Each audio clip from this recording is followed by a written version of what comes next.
every year we're told the same story. This year, everything changes. New tools, new threats, new panic. But here's the truth. Most people don't want to say it out. The game's been rigged. The game has always been rigged. It was rigged before AI. It was rigged before the internet. It was rigged even before social media. And yet people are still out there winning. So the question isn't, is the game fair? We all know the answer to that question. The real question that we should be asking ourselves is, how do we play the hand that we've been dealt with very well? This year is unlikely to feel dramatically better or worse for most people, right? What's always going to be consistent is the cost of pressure.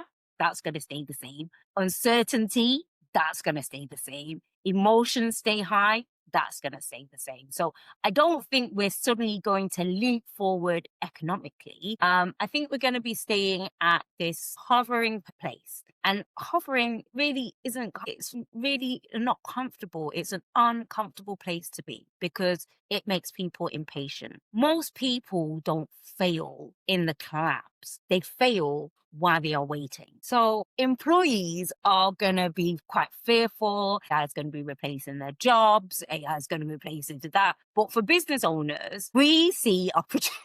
We see opportunity. So even down to the smallest thing about automation, that doesn't remove responsibility. I can get a reminder from my calendar every single day or from my assistant every single day reminding me that I've got a meeting. But if I don't attend that meeting, there's no use having those reminders. But what it does do, it amplifies that decision-making process, whether it's from the CEO level right down to sales, management, that kind of thing. So AI doesn't remove the need for thinking, and it doesn't punish people who don't think. Now, AI, for founders especially, it moves things faster, it tests cheaper, it scales our systems.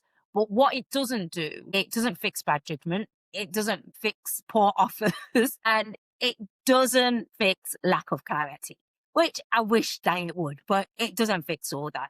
But automation scales wherever it already exists. So where there is confusion, ChatGPT, amazing, put all your ideas in that and let it just formulate your ideas for you in one consistent pattern, or one consistent plan.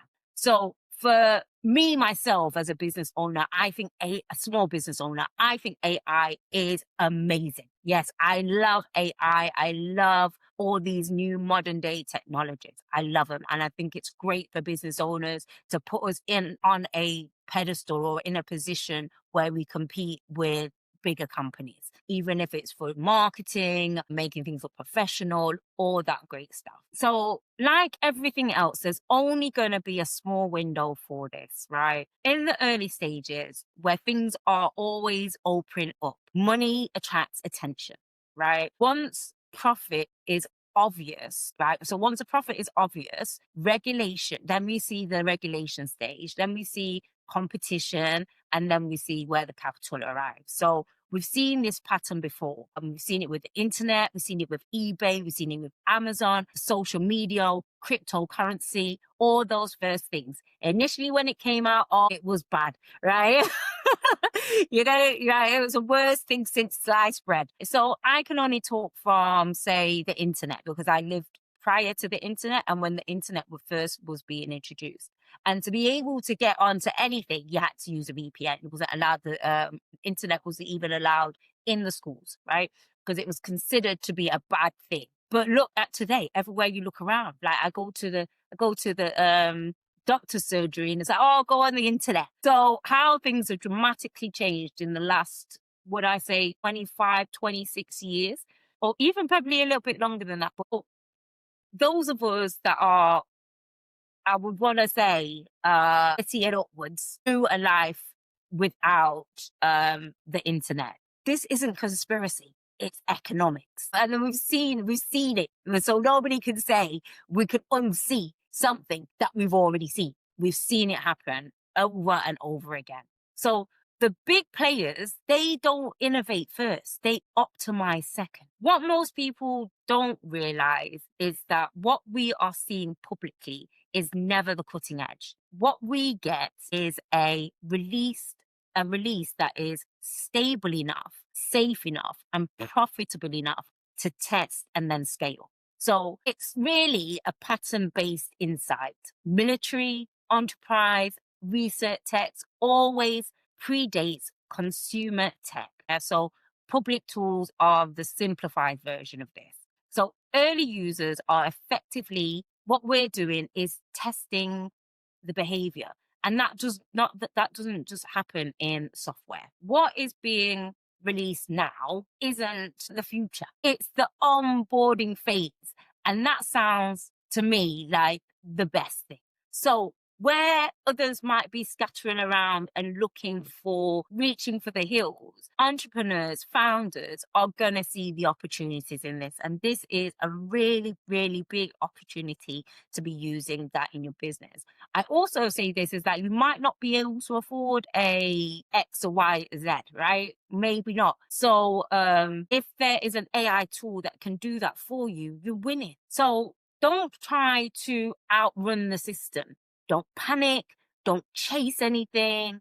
You just need to beat the game. You need to play the hand that you've been given and you need to play that well. So the best way to do it is incremental progress. Give clear offers, make fewer decisions and make better decisions. Systems always outrule hustle. The people that are going to win this year won't look busy. They'll look boring, but they will be profitable. So this year's not going to reward people that are running around and panicking.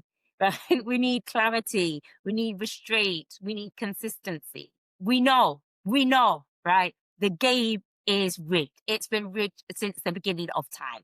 But you know what? Your skill set still matters. So nobody can take away your knowledge and your skill set. So in my next episode, what I'm going to do, I'll break down how to think, decide, and build calmly in this season without doing it without burnout. So until next time, thank you for tuning in.